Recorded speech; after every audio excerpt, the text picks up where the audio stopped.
Okay, అందరికీ నమస్కారం అండి. ఈరోజు మనం శ్రావణ మాసంలో మరి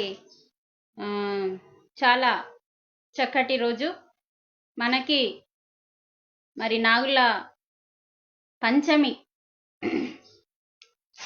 నాగుల పంచమి అనేది ఈరోజు మరి ఎందుకు వచ్చింది, మరి నాగుల పంచమి అంటే పుట్టలో పాలుపోసుడేనా, ఇంకా ఏంటి అన్నది వాటి గురించి మరి ఎందుకు దాని యొక్క చరిత్ర మనం చక్కగా ఈరోజు చక్కగా వివరంగా తెలుసుకుందాము. మరి యోగ శాస్త్రంలో ఏం చెప్పబడింది, మామూలు పూజలో ఏం చెప్పబడింది అన్నది మనం ఈరోజు తెలుసుకుందాము. నాకు డిస్టర్బెన్స్ కాకుండా చక్కగా అందరూ శ్రద్ధగా వినండి. ఎవరు మాట్లాడకుండా మైక్ అందరిది ఆఫ్ చేసుకోండి. మరి ఇక్కడ మనకి ఏదైతే ఉందో ఈ యొక్క నాగుల చవితి అనేది శ్రావణ మాసం అనేది పేరు ఎందుకు వచ్చింది, శ్రావణ మాసము. అయితే మనకి చంద్రుడు, మాసము అంటే నెల అండి, ఈ నెలని అంటారు. ఇది మనకి చైత్ర మాసము అంటాం తెలుగు నెలలో. ఇది ఇంగ్లీష్ నెలని మనం ఆగస్టు అంటున్నాము, కానీ తెలుగు నెలలో 5వ నెల అంటారు చైత్ర మాసము. మరి చైత్ర మాసాన్ని మనం శ్రావణ మాసం అంటాము. శ్రావణ మాసము అంటే నెల, శ్రావణం అంటే శ్రవణ నక్షత్రం, అంటే చంద్రుడు శ్రవణ నక్షత్రంలో ఉంటాడు కాబట్టి దీన్ని శ్రావణ మాసం అని చెప్పబడింది. మళ్ళీ మనకి విష్ణుమూర్తి కూడా తాను ఎప్పుడైతే శివుని నుంచి మనకి ఉద్భవించడం, తర్వాత విష్ణుమూర్తి ఈ సృష్టిలో ఆవిర్భావం జరిగిన రోజు కూడా శ్రవణ నక్షత్రం కాబట్టి శ్రావణ మాసం అని మనకి ఈ మాసం పేరు పెట్టడం జరిగింది. మనకి ఇది చైత్ర మాసం, తెలుగులో మనం తెలుసుకోవాలంటే చైత్ర మాసం. ఇది ఆగస్టు నెల అనేది ఇంగ్లీష్కి సంబంధించింది కాబట్టి మరి ఈ మాసాలలో మనకి ఏమేం పండుగలు వస్తాయి. ఒకటి ఫస్ట్ స్టార్టింగ్ అనేది అమావాస్య. అంటే మనకి చైత్ర మాసం స్టార్ట్ అయ్యేది ఫస్ట్ రోజు అమావాస్య. తర్వాత మనకి వచ్చే పండుగ నాగల పంచమి. తర్వాత మనకి స్వాతంత్ర దినోత్సవం. స్వాతంత్ర దినోత్సవం అనేది మనకందరికీ తెలిసి ఎంతో కష్టపడి ఎందరో మహానుభావులు వారి జీవితానికి వెలకట్టకుండా ఇది ప్రపంచానికే నేను జీవితం అంకితం చేయాలన్న ఉద్దేశంతో మరి ఆగస్టు 15 స్వాతంత్రం రావడం కోసం ఎందరో మహానుభావులు మరి అందరి కోసం చేసిన సేవ కాబట్టి స్వాతంత్ర దినోత్సవం వస్తుంది. స్వాతంత్ర దినోత్సవం రోజు మనకి పుత్రద ఏకాదశి అనేది ఉంటుంది. ఆ ఏకాదశి రోజు కూడా మనకి పుత్రుల సంతానం కావాలంటే ఆ ఏకాదశి రోజు వ్రతం చేస్తే పుత్ర సంతానం కలగాలి అంటే పుత్ర దోషం పోతుంది అన్నట్టు. ఏకాదశి వ్రతము అంటే కొంచెం పూజా మార్గంలో కాకుండా మనం ఆధ్యాత్మిక మార్గంలో రెండు కలిపి చేస్తే ఇంకా బాగుంటుంది. దాన్ని పుత్రద ఏకాదశి అంటారు. స్వాతంత్ర దినోత్సవం రోజు వస్తుంది. తర్వాత మనకి వరలక్ష్మి వ్రతం వస్తుంది. వరలక్ష్మి వ్రతం గురించి మళ్ళీ మనం వేరే రోజు తెలుసుకుందాము. ఈరోజు మాత్రం నాగుల చవితి, నాగుల పంచమి గురించి తెలుసుకుందాము. తర్వాత మనకి రాఖీ పౌర్ణమి వస్తుంది. రాఖీ పౌర్ణమి గురించి, రాఖీ అనేది అసలు ఎలా వచ్చింది, రాఖీ అనేది అన్నా చెల్లెలకి కట్టడమేనా, ఇంకా దేనికి ముఖ్యమైంది అన్నది తెలుసుకుందాము. తర్వాత కృష్ణాష్టమి. ఇలా మనకి కృష్ణాష్టమి కూడా మరి ఆ రోజు అష్టమ సంతానం అంటే 8వ సంతానం కృష్ణుడు మనకి అర్ధరాత్రి 12 గంటలకి అష్టమి నాడు జైల్లో జన్మించిన మహానుభావుడు, అదే మనకి కృష్ణాష్టమి. తర్వాత మనకి పొలాల అమావాస్య. తర్వాత మనకి వినాయక చవితి. ఈ నెలలో వినాయక చవితి నెక్స్ట్ నెలలో ఉంటుంది కాబట్టి పొలాల అమావాస్య వరకు శ్రావణ మాసం కంప్లీట్ అవుతుంది. తర్వాత వచ్చేది వినాయక చవితి. మరి మనకి ఇక్కడ మంగళగౌరి వ్రతాలు మంగళవారము, శనివారము వెంకటేశ్వరునికి, విష్ణుమూర్తికి పూజలు, శుక్రవారం అనేది అమ్మవారికి పూజలు, ఇలా ఎక్కువ ప్రాముఖ్యత ఇచ్చే శ్రావణ మాసం కాబట్టి. ఇంకా ముఖ్యమైనది ఏంటంటే ఇక్కడ మనకి ఈ మాసంలో 3 యోగులు జన్మదినం అనేది ఉంది అన్నట్టు. ఒకటి కృష్ణుడు జన్మించాడు. వేదాలు, ఒక రాక్షసుడు వేదాలని దొంగలిస్తాడు. దొంగలించినప్పుడు ఆ వేదాలని రక్షించడానికి విష్ణుమూర్తి హయగ్రీవ రూపంలో అంటే గుర్రం రూపంలో అంటే గుర్రము మూతితో విష్ణుమూర్తి హయగ్రీవ జయంతి అనేది కూడా మనకి ఈ మాసంలోనే అలాగే రాఘవేంద్రుడు కూడా రాఘవేంద్ర స్వామి అంటాం కదా, ఈ ముగ్గురు యోగులు మనకి ఇక్కడ ఈ మాసంలోనే అనేది జయంతి అనేది ఉంది కాబట్టి ఇది చాలా ముఖ్యమైన నెల కాబట్టి మరి ఈరోజు మనకి నాగుల మరి ఈరోజు శుక్రవారం కూడా. అసలు శుక్రవారము మరి లక్ష్మీ కటాక్షం కలగాలి మనకు అంటే కేవలం విగ్రహం పెట్టుకోనో ఫోటో పెట్టుకోనో పూజ చేస్తే మాత్రం లక్ష్మీ కటాక్షం కలగాలి అని ఎవరైతే అనుకుంటారో, మరి లక్ష్మి అంటే ఏంటిది, లక్ష్మీ కటాక్షం అంటే ఏంటిదో మనం తెలుసుకోవాలి. కేవలం అమ్మవారికి నగలు పెట్టి పట్టుచీర పెట్టి పూజ చేస్తే లక్ష్మీ కటాక్షం అనేది మనకి దొరకదండి. మరి ఏం చేయాలి అంటే, లక్ష్మి కావాలి అంటే ఫస్ట్ మనకి జ్ఞానం ఉంటేనే లక్ష్మీదేవి వస్తుంది.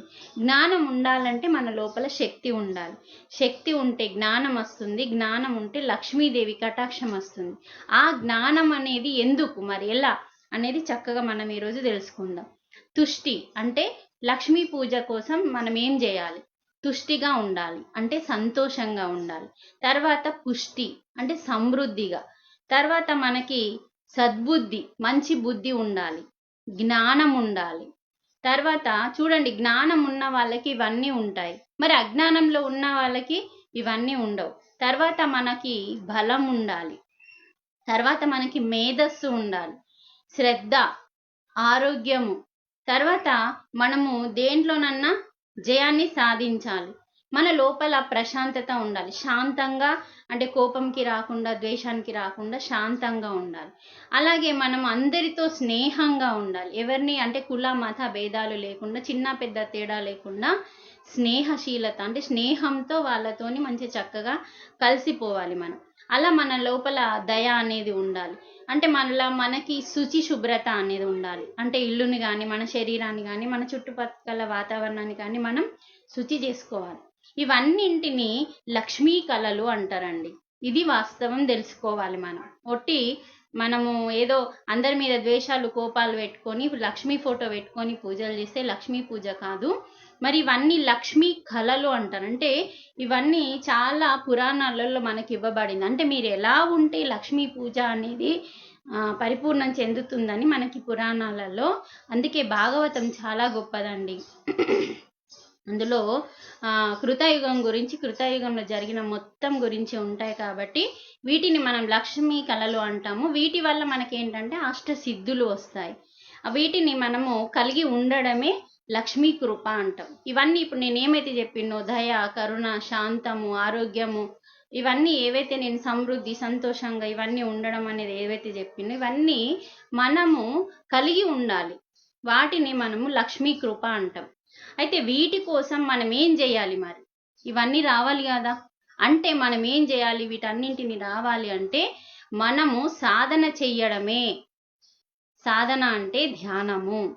ఎవరికైతే ధ్యానము నిజంగా పరిపూర్ణంగా మారాలన్న ఉద్దేశంతో చేస్తారో ఇవన్నీ లక్షణాలు మనకు వస్తాయి. దాని పేరే లక్ష్మీ పూజ.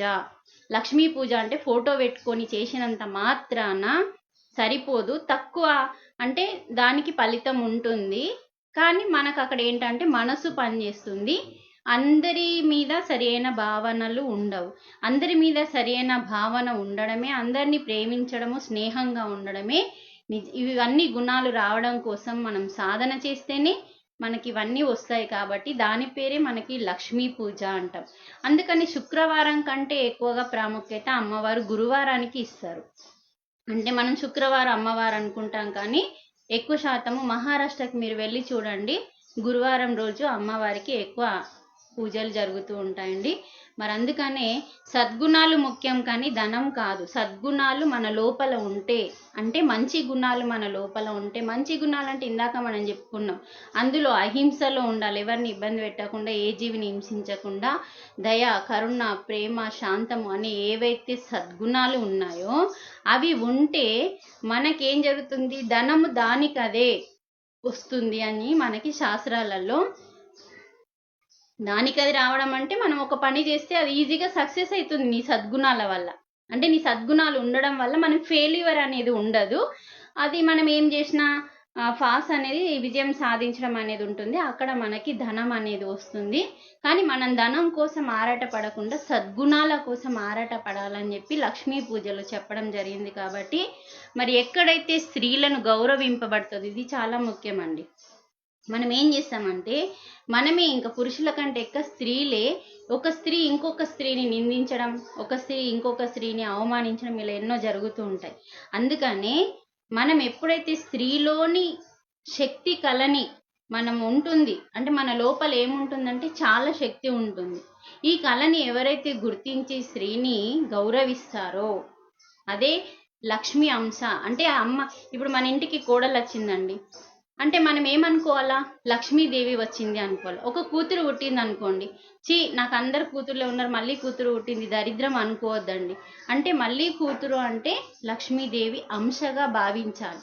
అలా భావిస్తే లక్ష్మీ కటాక్షం అనేది సిద్ధిస్తుంది అని మనకు చెప్పడం జరిగింది.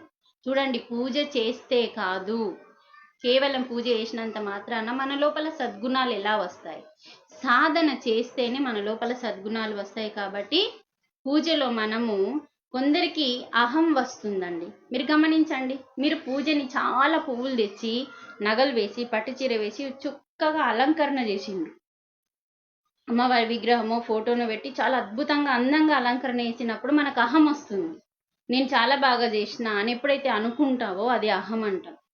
అయితే ఎక్కడ అహం వస్తుంది, పూజలో అహం వస్తుంది. కానీ ఒక స్త్రీని మనం ఎప్పుడైతే గౌరవించడంలో ఏమవుతుందంటే మన అహం నశిస్తుంది.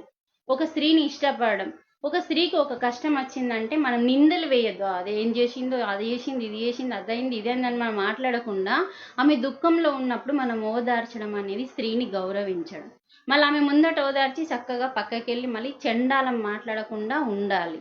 అది స్త్రీని ఎప్పుడైతే మనం గౌరవిస్తామో మనలో ఉన్న అహం నశిస్తుంది. ఇది లక్ష్మీ పూజ అంటే అనేది మనం చక్కగా. అందుకనే వరలక్ష్మి వ్రతం రోజు కానీ ఏం చేస్తారంటే ప్రతి ఒక్క స్త్రీని ఆహ్వానిస్తాం, మనం ఇంటికి ఆహ్వానించి పసుపు బొట్టు ఇచ్చి వారందరినీ గౌరవిస్తాం. కానీ ఎలా పిలుస్తారండి, మన చుట్టాలని, ఉన్నోళ్ళని, లేనోళ్ళని ఎవరన్నా పిలుస్తారా? పరిచయం లేనోళ్ళని వెతికి తీసుకొచ్చి పసుపు బొట్టు ఇవ్వండి. అప్పుడు మన లోపల తేడా భేదం అనేది ఉండదు. మనం చుట్టాలకు మాత్రమే, తెలిసిన వాళ్ళకి, లేకపోతే ధనం ఉన్న వాళ్ళకి, గౌరవం ఉన్న వాళ్ళకి, వీళ్ళకే పిలుస్తాం. ఇది లక్ష్మీ కటాక్షం గురించి మనకి ఇలా భాగవతంలో చక్కగా వివరించడం జరిగింది. మరి రాఖీ పౌర్ణమి అనేది మనకేంటంటే అసలు రాఖీ పౌర్ణమి మనము ముఖ్యంగా యోగ మార్గంలో అనేది ఫస్టే తెలుసుకుందాము. అసలు యోగ మార్గంలో మీకు ఈరోజు పుల్లాజీ బాబా గ్రూప్లో 3 ఫోటోలు పెట్టడం జరిగింది. అంటే ఏంటంటే ఒకటి 2 పాములు కలిసి మనకు కనిపిస్తున్నాయి, ఇంకొకటి పాము మూతికి కట్టివేయడం అంటే కుట్టేయడం జరిగింది. ఇంకొక ఫోటోలో మన వెన్నుపూస అంటే మన వెన్ను భాగంలో ఏవైతే మనం వెన్నుపూస అది వెన్ను భాగంలో మనకు పొడుగా ఇలా బోన్స్ ఉంటాయి. అక్కడ మనకేంటంటే వెన్ను పాములాగా మనకి శేషనాగు సినిమాలో, సౌందర్య సినిమాలో వాసుకి వచ్చినప్పుడు మనకి వెనకాల చూపిస్తారండి, పాములాగా మన వెన్నుపాము అనేది ఉంటుంది. మనకి వెన్నుపాము అంటారు మనలో వెనకాల ఉన్నది. అది చాలా ముఖ్యం. బయట ఈ విగ్రహాలది కాదండి, మనలో ఉన్న వెన్నుపాము గురించి. మీరు పూజల గురించి నేను మళ్ళీ చెప్తాను, తర్వాత ఫస్ట్ ఇది వినండి. అంటే మీకు 2 అల్లుకొని ఉన్న పసుపు కలర్లో ఉన్న నాగులను పెట్టిన ఫస్ట్ ఫోటో, అంటే చక్కగా పసుపు పూసి పూజ చేయడం జరిగింది. ఇలా 2 ఎలా అల్లుకొని ఉంటాయో సుబ్రహ్మణ్య స్వామి తన భార్య. అంటే ఇక్కడ మనకి ఏంటంటే కుండలిని శక్తి అన్నట్టు, అది అంటే మనలో ఉన్న శక్తి, అది పాము రూపంలో ఉంటుంది. ఇది మనం తెలుసుకోవాల్సిన సత్యం. మన లోపల ఉన్న శక్తి ధ్యానంలో మేల్కొనే శక్తి ఏది, నిద్రలో మేల్కొనే శక్తి ఏది, ధ్యానంలో మేల్కొనే శక్తి ఏదంటే పాము రూపంలో ముడుచుకొని ఉన్న కుండలిని శక్తిని మనం ఈరోజు మేల్కొల్పాలి. అది ఇలా 2 పాములు కలిసి భార్యాభర్తల కలయికలో మనకు 2 పాములు కూడా మనం కలిసినప్పుడు ఇలా అల్లుకొని ఉంటాయి కదా. అలా మనకి మూలాధారంలో అంటే లాట్రిన్ విసర్జన స్థలంలో మనకి నాగుంబాములాగా చుట్టుకొని ఉంటుంది మన యొక్క శక్తి. దానినే కుండలిని శక్తి అంటారు. అందుకే మీకు ఫోటో పెట్టిన ఆ ఫోటోని చూస్తే మీకు అర్థమవుతుంది. అలాగే మన వెన్నుపూస, ఒక మనిషికి వెన్నుపూస పెట్టిన అంటే మన వెన్ను పాము అనేది ఇలా ముడుచుకొని ఉంది. దానిని మనం ఏం చేయాలంటే మూలాధారం నుంచి ఇలా పైకి లేపాలి. పైకి లేపాలి అంటే మన లోపలికి మనం సాధన ద్వారా ఎప్పుడైతే లోపలికి వెళ్తామో మన లోపల, ఇప్పుడు పుట్ట అంటే ఏంటండి? మట్టే కదా. మరి ఈ శరీరం ఎలా తయారైంది? మట్టి. ఇది చాలా అద్భుతమైన విషయం. అంటే పుట్ట అంటే మట్టి, అలాగే ఈ శరీరం కూడా మట్టి. మరి పుట్టకి మీరు గమనించండి 9 రంధ్రాలు ఉంటాయండి. పుట్ట దగ్గరికి వెళ్ళినప్పుడు మీరు గమనించండి. ఇంకా మళ్ళీ వేరే హోల్స్ ఎవరైనా చేసి ఉంటారు, కానీ పుట్టకి మాత్రం 9 రంధ్రాలు మాత్రమే ఉంటాయి. అయితే ఇవి చీమలు పెట్టిన పుట్టలు కానీ పాములు పెట్టినవి కావు.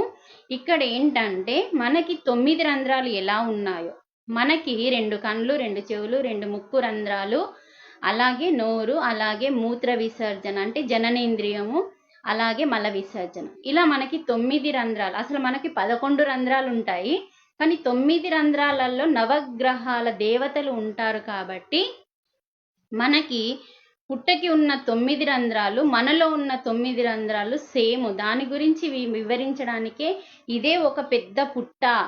ఈ పుట్టలో ఉన్న 9 రంధ్రాల నుంచి అంటే పుట్టకు ఉన్న రంధ్రం నుంచి పాము బయటకు వస్తుందని మనం సినిమాలో చూస్తాం కదా.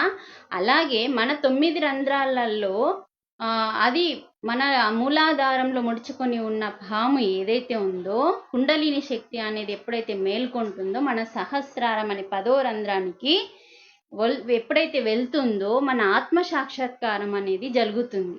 అందుకని పుట్టకున్న 9 రంధ్రాలకి మన 9 రంధ్రాలకి తేడా ఏమీ లేదు. అందుకే యోగ శాస్త్రంలో ఇంత చక్కగా మనకి వివరించారండి. అంటే యోగులు ఇదంతా కనుక్కొని మనకి వివరించడం జరిగింది. మరి ఇంత గొప్ప విషయాన్ని మనం తెలుసుకోలేక మరి ఇంకేం చేస్తున్నామంటే ఎంత పాపం కట్టుకుంటున్నామో గమనించండి. నాగుల చవితి రోజు, మనం నాగుల పంచమి రోజు చాలా పాపాలు కట్టుకుంటున్నామండి. అదేంటో మనం మళ్ళీ తెలుసుకుందాము. అందుకనే ఇక్కడ మనకేంటంటే మూలాధారంలో ఉన్న పాము ఏదైతే ఉందో మనలో ఉన్న అరిషడ్ వర్గాల రూపంలో విషము కక్కడం జరుగుతుంది. పాము అంటే విషం కదండి. విషము అంటే ఏంటిది? మనలో ఉన్న గుణాలు, అరిషడ్ వర్గాలు, కోపము, ద్వేషము, అసూయ అంటే కామ, క్రోధ, లోభ, మోహ, మద, మాత్సర్యాలనే 6 గుణాల విషాన్ని కక్కుతుంది మూలాధారంలో ఉన్న మన పాము. ఆ మూలాధారంలో ఉన్న విషం నాగుని మనం మేలుకొల్పితే ఏమవుతుందంటే మనలో ఉన్న సద్గుణాలు అవలంబడతాయి, అవన్నీ పోతాయి. అంటే చూడండి, మనలో ఉన్న ఈ అరిషడ్ వర్గాలన్నీ విషాన్ని కక్కుతూ ఉంటుంది. అందుకే మానవునిలోని శుద్ధ సత్వ గుణాన్ని హరించి వేస్తుంది ఈ అరిషడ్ వర్గాలు. అరిషడ్ వర్గాలంటే పాము లాంటి విషము. అది ఎప్పుడైతే శక్తి అనేది ముడుచుకొని ఉంటుందో అరిషడ్ వర్గాలతోనే మీరుంటారు. ఎప్పుడైతే మూలాధారంలో ఉన్న పాము అనే శక్తిని మనం మేలుకొల్పుతామో అరిషడ్ వర్గాలు తొలగిపోయి, విషం అనే అరిషడ్ వర్గాలు తొలగిపోయి మన లోపలున్న సత్వగుణము, శుద్ధ సత్వగుణము, నిర్గుణము, కరుణ, ప్రేమ, దయ అనే మన యొక్క గుణాలు, సద్గుణాలు మనకి అవలంబించబడతాయి. అందుకనే మనలో ఉన్న పాముని మేలుకొల్పాలి. అదే నాగుల పంచమి, మనలో ఉన్న కుండలిని శక్తి. అందుకనే మన శరీరం కూడా ఒక పుట్ట అని ఎంత గొప్పగా చెప్పిండ్లండి. మనకు అసలు ఏ శాస్త్రాలు తెలియదు, మనకు అసలు ఏ పురాణాలు తెలియదు. మనం వేటిని ఇప్పటి వరకు కనుక్కోలేదు. ధ్యాన సాధనలో మనం ఏం కనుక్కోలేదు. శక్తిని పొందడానికి ఎంతో అవస్థలో ఉన్నాం మనం. వాళ్ళ శక్తిని పొంది అసలు ఇవన్నీ ఏంటి అని తెలుసుకొని చక్కగా వివరించి మనకు అందించింది. ఇది యోగ శాస్త్రంలో ఉన్న నిజమైన నాగ పంచమి. అంటే మనలో ఉన్న నాగుంబాముని మేల్కొల్పడానికి, మనలో ఉన్న అరిషడ్ వర్గాలను తొలగించి సద్గుణాలని పెంపొందించుకోవడానికి, మనలో ఉన్న విషం అనే అరిషడ్ వర్గాలని తొలగించుకోవడానికి ఈ నాగుల పంచమి రోజు మనం చక్కగా సాధన చేయాలని మనకి యోగ శాస్త్రంలో ఇవ్వడం జరిగింది. అందుకని పుట్టకి మనకి దగ్గర సంబంధం ఉంటుందండి. అందుకని మనం పుట్ట దగ్గరికి వెళ్ళినప్పుడు మీరు గమనించండి, పుట్ట అంటే ఒక మట్టిలో మనం కొన్ని నీళ్లు వస్తే ఎలా ముద్దయిపోతుందో మనం పుట్టలో పాలు పోయడం అనేది పాపం. అసలు పాము పాలు తాగదు అని శాస్త్రాలలో ఉంది. కానీ పుట్టలో ఉన్న పాము ఎప్పుడైతే పాము గుడ్లు పెడుతుంది, ఏ జీవైతే గుడ్లు పెడుతుందో, ఏ జీవైతే గుడ్లు పెడుతుందో ఆ జీవి పాలు తాగదు. ఏ జీవైతే గుడ్డు కాకుండా పిండంని, ఇప్పుడు మనిషి ఎలా పిల్లని తీసుకొస్తాడు, ఒక కుక్క పిల్ల, పంది కూడా ఒక పిల్లని అంటుంది, అలా గుడ్డుల రూపంలో కాదు. అంటే ఇవి పాలిస్తాయి, పాలు తాగుతాయి. కానీ గుడ్డు పెట్టే ఏ జీవైతే ఉందో ఆ గుడ్డుని పొదిగేసి ఎప్పుడైతే పిల్లని బయటకు వస్తుందో అది ఆ జీవి మాత్రం పాలు అనేది తాగదు అని మనకు చెప్పడం జరిగింది. మరి ఇక్కడ ఏంటంటే పాలు పోయడము అనేది ఏంటంటే మనకి వ్యవసాయదారులు ఈ వర్షాకాలంలో ఎండాకాలంలో పాములు బయటకు రావండి. ఆ వేడిని తట్టుకోలేక పాములు బయటకు రాకుండా ఉంటాయి. ఎప్పుడైతే వర్షాకాలంలో చల్లబడుతుందో పాములు, లోపల ఉన్న పాములన్నీ బయటకు వచ్చి పొలాలలో ఎక్కువగా ఉంటాయి. కారణం, వాటి ఆహారం పొలాలలో దొరుకుతుంది. వాటి ఆహారం కప్పలు, ఎలుకలు. ఆ ఆహారం కోసం ఏమవుతుంది, వ్యవసాయదారుడికి అప్పుడే పని ఉంటుంది, పాములు అప్పుడే ఎక్కువగా వస్తాయి. వ్యవసాయదారుడు ఏం చేస్తాడంటే తనను తాను రక్షించుకోవడం కోసం, దానికి ఆహారాన్ని అందించడం కోసం పుట్ట దగ్గర బెల్లము, పాలు, అలాగే క్రిమి కీటకాలకు ఎవరికైతే అవసరం ఉన్నాయి బెల్లము, పాలు, పప్పులు, నువ్వులు ఇటువంటి అన్నీ ఆ పుట్ట దగ్గర పెట్టినప్పుడు అక్కడికి ఎలుకలు, కప్పలు వచ్చినప్పుడు, ఇవి తినడానికి వచ్చినప్పుడు ఆ వాటిని ఆహారంగా భుజించి అవి లోపలే ఉంటాయని, పాములు లోపలే ఉంటాయని చెప్పి వ్యవసాయదారుడు అలా. మరి పాములు ఖచ్చితంగా పొలాలలో ఉండాలి. ఎందుకంటే అసలు వ్యవసాయానికి పెద్ద శత్రువు ఎవరు అంటే ఎలుకలు. ఎలుకలు ఎక్కువగా ఎప్పుడైతే చేన్లలో ఉంటాయో ఏమైతుంది, పంట ఖరాబ్ అవుతుంది. అందుకనే పాములు ఖచ్చితంగా పొలాలలో ఉండడం వల్ల ఆ పాములని భుజించి అవి చక్కగా మనకి ఏ చేన్లో అయితే పుట్ట ఉంటుందో అది తేమను అందిస్తుంది. భూమికి తేమ కావాలండి. పంట సమృద్ధిగా పండడానికి తేమ కావాలి. ఆ పుట్ట ద్వారా మనకి తేమ అనేది వస్తుంది. ఆ తేమ వల్ల మనకి ఆ పొలానికి కొంచెం బలం అనేది వస్తుంది. అందుకే కంపల్సరీ పొలాలలో పుట్టలు అనేటివి, చీమల పుట్టలు అనేటివి ఉంటాయి. అందులో పాము ఉంటుంది. ఆ పాము బయటకు వచ్చి మనకి వ్యవసాయం చేసేటప్పుడు కాకుండా రాత్రుళ్ళు వాటన్నింటిని భుజించడానికి ఇలా వ్యవసాయదారుడు కొన్ని దినుసులని పుట్ట దగ్గర పెట్టి ఇలా చేయడం జరిగింది. కానీ ఇంకొక అసలు విషయం ఏంటంటే ఇక్కడ కొందరు మూర్ఖులు ఈ నెల కంటే ముందు, అంటే ఎండాకాలంలో, వర్షాకాలం రావడానికి ముందు, అంటే ఈ నాగుల పంచమి రావడానికి ఒక నెల ముందు అడవిలోకి వెళ్ళి అన్ని పాములని పట్టుకొని వచ్చి వాటికి ఏం చేస్తారంటే, మీకు ఫోటో పెట్టిన, మూతిని కట్టేస్తారు. ఏమి తినకుండా ఏమి తాగకుండా ఉండడం కోసమని వాటి నుంచి ఆ విషాన్ని తీసేసి, విషకూరలన్నీ తీసేసి వాటిని బంధిస్తారు. బంధించి వాటికి ఏమి తినకుండా కట్టేస్తారు. వాళ్ళకు కొన్ని ప్రయోగాలు చేస్తారు అన్నట్టు వాళ్ళు. అలా అడవిలో నుంచి తెచ్చి కొన్నింటిని బంధించినప్పుడు వాటికి ఆహారం అందకుండా శరీరం, ఒక నెల రోజులు మన శరీరానికి ఆహారం, నీళ్ళు ఇవ్వకుంటే ఎలా అయిపోతామో పాములు అలా అయిపోయినప్పుడు ఆ కరెక్ట్ నెలకి మనకు ఈ నాగుల పంచమి వస్తుంది. అప్పుడు ఏం చేస్తారు, వాళ్ళ పని అయిపోయిన తర్వాత ఆ మూతికి కుట్లు ఇప్పేసి అడవిలోకి వదిలిపెట్టినప్పుడు అప్పుడే నాగుల పంచమి రోజు మనం పాలు పోస్తాం. ఆ పాలు పోసినప్పుడు అది దాహాన్ని తీర్చుకోవడానికి, అది తీసుకోకపోతే చనిపోతాను అన్న ఉద్దేశంలో ఏదైతే అదాయని చెప్పి త్రాగినప్పుడు ఆ పాలని ఏ పామైతే త్రాగుతుందో అది జీర్ణించుకోక అడవిలోకి వెళ్ళి మరణిస్తుంది. మన సినిమాలలో చూపించినట్టు పాము పాలు తాగదు. అందుకనే పుట్టలో అరటి పండ్లు వేయడం, గుడ్లు వేయడం, లేకపోతే నాగ విగ్రహాన్ని తయారు చేసి వేయడం, పాలు పోయడం ఇది పాపం. ఎందుకంటే ఆ పుట్ట నాశనం చేస్తున్నాం మనం. ఆ పుట్టలో చీమలు ఉంటాయి, లేకుంటే పాములు ఉంటాయి, పాములు పెట్టిన చిన్న చిన్న పాములు ఉంటాయి.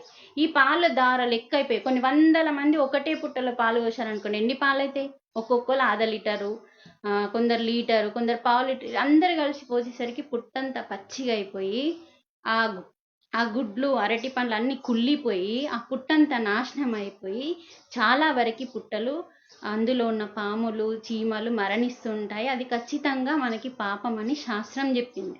మనకు పోయాలనుకుంటే మీరేం చేయాలా, ఒక పాత్ర తీసుకెళ్ళి ఆ పుట్ట దగ్గర పెట్టి మీరు ఎన్ని పాలు కావాలంటే అన్ని ఆ పాత్రలో వేసి అన్ని పుట్ట మీదనే పెట్టాలి, కానీ పుట్ట లోపల ఏమి వేయద్దు. మీరు చెయ్యాలని అనుకుంటే, యోగ సాధన చేసే వాళ్ళకి ఇదంతా అవసరం లేదు. ముఖ్యంగా మేము పూజనే చేస్తాము, పూజతో పాటు ధ్యానం చేస్తాం అనుకున్న వాళ్ళు మీరు ఏది పెట్టాలనుకున్నా, అది కిచిడి పెట్టాలన్నా, చలివిడి పెట్టాలన్నా, ఏది పెట్టాలన్నా పుట్ట బయట పెడితే ఏవో క్రిమి కీటకాలు తిన్నప్పుడు మీకు అన్నదానం అనేది జరుగుతుంది. ఆ అన్నదానం వల్ల మీకు ఒక పాపం అనేది తొలగిపోతుంది. కాబట్టి పుట్ట బయట వేయాలి, కానీ పుట్ట లోపల వేయకుండా మనము అగరబత్తులు కూడా ఎక్కడో దూరం పెట్టాల్సిన అవసరం లేదు. ఒక పాము బయటకు వచ్చినప్పుడు దానికి అది ఇబ్బంది కలిగిస్తుంది. అందుకని చక్కగా మనకు అక్కడ ఎన్నో క్రిములు ఉంటాయండి పుట్టలో, వాటిని మరణింపజేయడానికి మనం పాపం అంటం కట్టుకుంటున్నాం. మన పుణ్యం అనుకొని పనిచేస్తున్నాం, కానీ అసలు రహస్యాలు తెలుసుకోలేక మనం ఇలాంటి కథలు చేస్తున్నాం. కాబట్టి మరి మనం తెలుసుకోవాల్సిన సత్యము ఇంత గొప్పదండి. అందుకనే అవి మనకు ఇంకా చాలా ముఖ్యమైన విషయము ఏంటంటే, వర్షాకాలంలో పుట్టల వల్ల భూమిలో తేమ పెరుగుతుంది, ఇవన్నీ తెలుసుకున్నాం. మరి ముఖ్యంగా ఈ నాగుల పంచమి అనేది మనకు చవితి అనేది గరుడ చవితిగా ఉంటుందండి. అంటే నాగుల పంచమి అనేది వీళ్ళిద్దరూ ఒక తండ్రికి పుట్టిన వాళ్ళు. ఎవరు? గరుత్మంతుడు కానీ నాగులు కానీ ఒక తండ్రికి పుట్టిన వాళ్ళు. ఒక తండ్రికి ఇద్దరు భార్యలు. కద్రువకి నాగులు జన్మిస్తాయండి. నాగుల తల్లి పేరు కద్రువ. మరి అలాగే గరత్మంతుడు వినతకు పుడతాడు. వీళ్ళిద్దరు సముతులు అన్నాడు. అయితే గరత్మంతుడు వీళ్ళిద్దరూ ఈరోజు ప్రజాపతి అంటే కశ్యప ప్రజాపతి వాళ్ళ భార్యలకి జన్మించిన గరత్మంతుడు నాగులు ఇద్దరు భార్యలకి జన్మిస్తారు. కానీ వీళ్ళిద్దరికి పగనే అండి.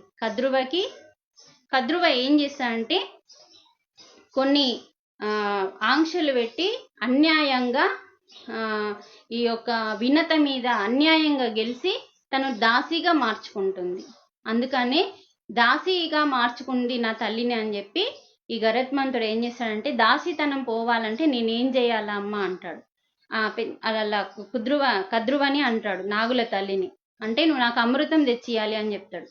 అమృతం తెచ్చేయాలి అని అన్నప్పుడు, అమృతం తెచ్చేయాలంటే అతను ఏం చేస్తాడు, రెక్కలు కట్టుకొని ఇంద్రలోకానికి వెళ్ళి అంటే స్వర్గలోకానికి వెళ్ళి ఎక్కడైతే ఉందో దాన్ని వెతికి, అడిగితే ఇవ్వరు కదా, దొంగతనాల వెతికి ఆ యొక్క అమృత భాండాన్ని తీసుకొని వస్తూ ఉంటే ఇంద్రుడు గమనించి తీసుకెళ్ళద్దు, ఎవరికంటే వాళ్ళకి అమృతం ఇవ్వకూడదు, అది కరెక్ట్ కాదు అంటే వినకపోతే అప్పుడు వజ్రాయుధం వేస్తూ ఉంటే కొంచెం రెక్కకి వజ్రాయుధాన్ని మనం తప్పు పట్టద్దు, దానికి మనం యుద్ధం చేయొద్దు అని చెప్పి ఒక రెక్క కొంచెం డ్యామేజ్ అయ్యేలాగా గరత్మంతుడు ఆహ్వానిస్తాడు వజ్రాయుధాన్ని.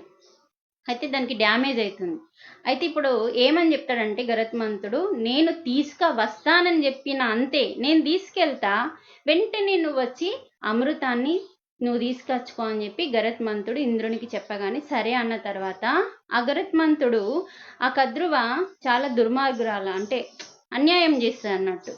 అలా నేను చెప్తాడు పిండికి, నేను అమృతం తీసుకొచ్చిన, ఇగో ఇక్కడ పెట్టిన, అమృతాన్ని సేవించాలంటే శుచి శుభ్రత ఉండాలి, మీరు వెళ్ళి స్నానాలు చేసి వచ్చి అమృతాన్ని స్వీకరించండి, ఇక్కడ పెడుతున్నా అని కద్రువకి చూపిస్తాడు. కద్రువ ఓకే నువ్వు అమృతం తెచ్చినావు కదా, ఇంకా మీ తల్లి దాసిగా ఉండాల్సిన అవసరం లేదని విముక్తురాల్ని చేస్తుంది. కానీ వాళ్ళు స్నానానికి వెళ్ళి వచ్చే లోపల ఇంద్రుడు వచ్చి అమృతాన్ని ఎత్తుకపోతాడు. అలా అమృతము వాళ్ళకి దక్కకుండా, అంటే మూర్ఖులకి దక్కద్దు అని చెప్పి అలా ఇంద్రుడు ఎత్తుకపోతాడు. అలా తల్లిని దాసితత్వం నుంచి తప్పించడానికి అదే రోజు మరి వీళ్ళిద్దరు కూడా పుట్టింది ఈ నాగుల పంచమి రోజే. గరత్మంతుడు నాగులు కలిసి రెండు ఈ రోజే జన్మించాయి. కాబట్టి ఇంకా గరుడ పంచమి అని అంటారు, నాగుల పంచమి, గరుడ పంచమి, కానీ ఎక్కువ శాతం బయటకు రాలేదండి. గరుడ పంచమి అని తక్కువ చెప్తారు. ఈరోజు మనం గరుడ గురించి తెలుసుకుంటే మరి చాలా గొప్ప విషయము. ఇక్కడ మనకు టైం కూడా అయిపోతుంది. ఇక్కడ ఏంటంటే మళ్ళీ ఆయనకు ఒక వరం ఉంది. మరి గరత్మంతుడు పాములను ఎందుకు తింటాడంటే వాళ్ళ మీద ఆయనకి కక్ష ఉంటుంది. అంటే నా తల్లిని ఇలా చేసింలో అని చెప్పి, నీ పుత్రుల్ని బతకని అని చెప్పి. అలాగే ఇక్కడ మనకేంటంటే అలా మనకు ఈ వైకుంఠంలో ఉన్న 7 కొండల్ని భూమి మీదకి తీసుకురావాలి నువ్వు గరత్మంత అన్నప్పుడు, వైకుంఠంలో ఉన్న 7 కొండల్ని కలియుగంలో భూమి మీదకి తీసుకొచ్చింది గరత్మంతుడు నెత్తిపైన పెట్టుకొని తెస్తాడండి. అలా తీసుకొచ్చినందుకు ఏ వరం కావాలో కోరుకో అంటే నాగులు నాకు ఆహారంగా కావాలి అని చెప్పినప్పుడు తదాస్తు అంటాడు. అలా ఏ పాము కనిపిస్తే అప్పుడు ఆహారంగా అవసరం అయితేనే తింటాడు గరుత్మంతుడు. అలా ఆహారం అనేది ఇలా కోరిక వల్ల పుట్టింది. ఇంకొక విషయం ఏంటంటే మనకి శివుని మెడలో వాసుకి ఉంటుంది. అది ఎలా ఎందుకుంది మరి ఆదిశేషుడు పాన్పుగా విష్ణుకి ఎందుకున్నాడంటే ఇక్కడ మనకి మహాభారతంలో జయమేజయుడు అనేవాడు ఉంటాడు. అంటే ధర్మరాజుకి మునిమన్మడు, అర్జునునికి మునిమన్మడు, అభిమన్యునికి మన్మడు, పరీక్షిత్ మహారాజుకి కొడుకు, అతనే ఈ జనమేజయుడు అంటే తండ్రి పాము కాటు వల్ల మరణిస్తాడని చెప్పి ఆ పాములందరినీ చంపేస్తా అని చెప్పి సర్పయాగం చేస్తాడు. ఇది మళ్ళీ మనం కొంచెం వివరంగా తెలుసుకుందాము. ఆ సర్పయాగంలో ఏమవుతుందంటే పాములన్నీ పడి చనిపోతూ ఉంటాయి. అంటే ఇక్కడ కద్రువ కూడా శాపం పెడుతూ ఉంటుంది పాములన్నీ అందులో పడి మరణించాలి అని. అయితే అదంతా ఒక పెద్ద స్టోరీ ఉంటుంది. ఎందుకు పడి మరణించాలన్నప్పుడు వాసుకి వెళ్ళి శివుని ఆరాధిస్తుంది. నేను నా తల్లి శాపం ఖచ్చితంగా నెరవేరుతుంది, నేను చావాలనుకోవట్లేదు అని శివుణ్ణి వేడుకున్నప్పుడు శివుడు ప్రత్యక్షమై తన కంఠానికి అలంకరణగా వేసుకుంటాడు అతన్ని. అప్పుడు వాసుకిని రక్షించి అప్పుడు ఈ వాసుకి ఆ సర్పయాగంలో పడి చనిపోకుండా రక్షించడం జరుగుతుంది. అలాగే ఆదిశేషు విష్ణుమూర్తిని ఆరాధిస్తాడు. వాసుకేమో శివుణ్ణి, ఆదిశేషు పెద్దవాడు అన్నట్టు, రాజు అన్నట్టు. ఈ నాగులకి రాజు ఆదిశేషు.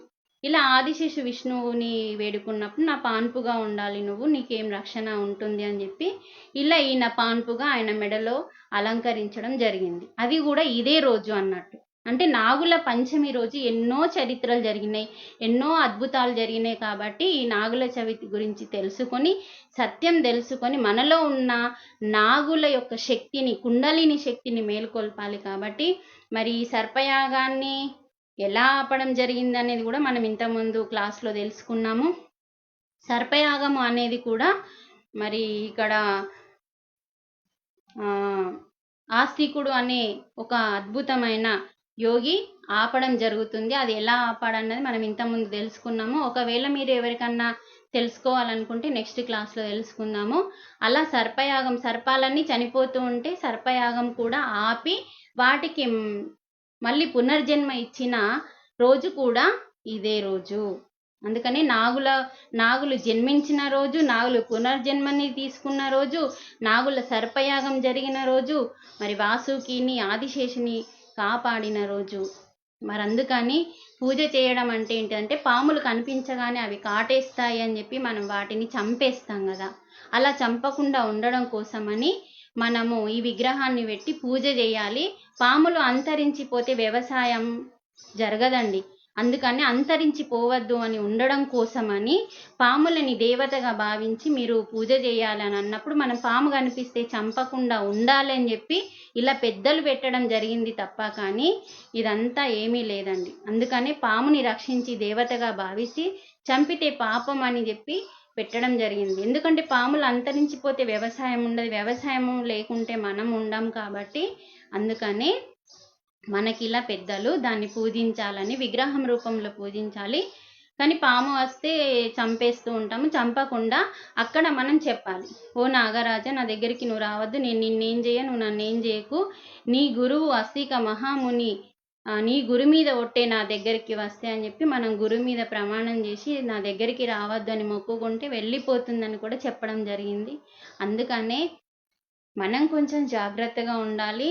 అదేం చేస్తుందంటే మనకు భయపడుతుంది, మనం దానికి భయపడుతుంది, అంతే తేడా అండి. అందుకని నాగుల చవితి రోజు మనం చేయాల్సిన అసలు సాధన చేయాలి, మనలో ఉన్న సద్గుణాలని మనం పెంపొందించుకోవాలి.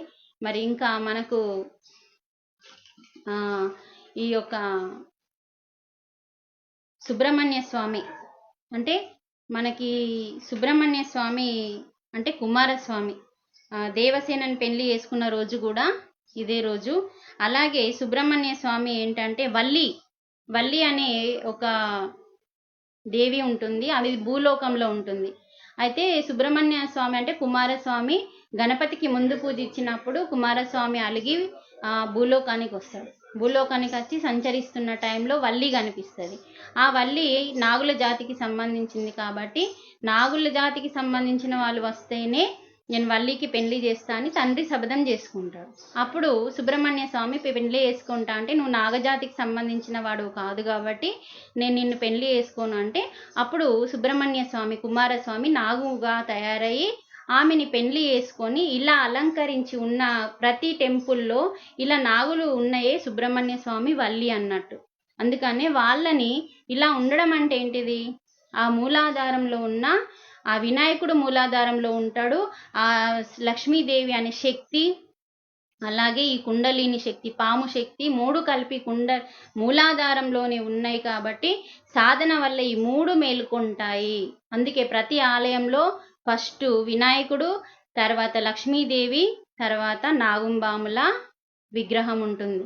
ఈ మూడు ఉండడానికి కారణం ఏంటంటే ఈ మూడుని ఎప్పుడైతే నువ్వు మూలాధారంలో మేలుకొల్పుంటావో నీ హృదయంలో ఉన్న శివుడు, నీ హృదయంలో ఉన్న ప్రతి దేవుడు ప్రత్యక్షమవుతాడని చెప్పడానికి చక్కటి యోగులు మనకి ఆలయాన్ని అలా ఇవ్వడం జరిగిందండి. దాని అంతరార్థం అది. అంటే ఆ శివునికి గుడికి వెళ్ళి చూడండి, శివుని గుడి వెనకాల వినాయకుడు, లక్ష్మీదేవి, అలాగే నాగుంబాములది విగ్రహం మీకు ఫస్ట్ ఎల్లో కలర్ విగ్రహం ఉంటుంది. ఏ గుడిలోనైనా అలా అల్లుకొని ఉంటుందండి. రెండు పాములు వల్లి ఉన్ను కుమారస్వామి కలిపి అల్లుకొని ఉంటారు అన్నట్టు వాళ్ళు.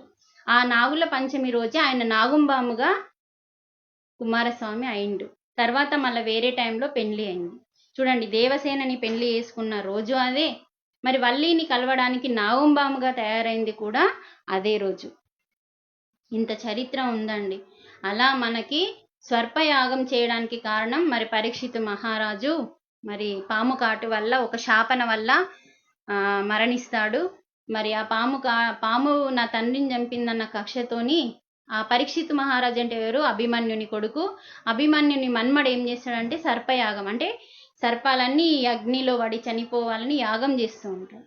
ఆ టైంలోనే వాసుకి ఉన్ను ఈ యొక్క ఆదిశేషు వాళ్ళని ఆరాధించి వాళ్ళకి అయిపోయింది.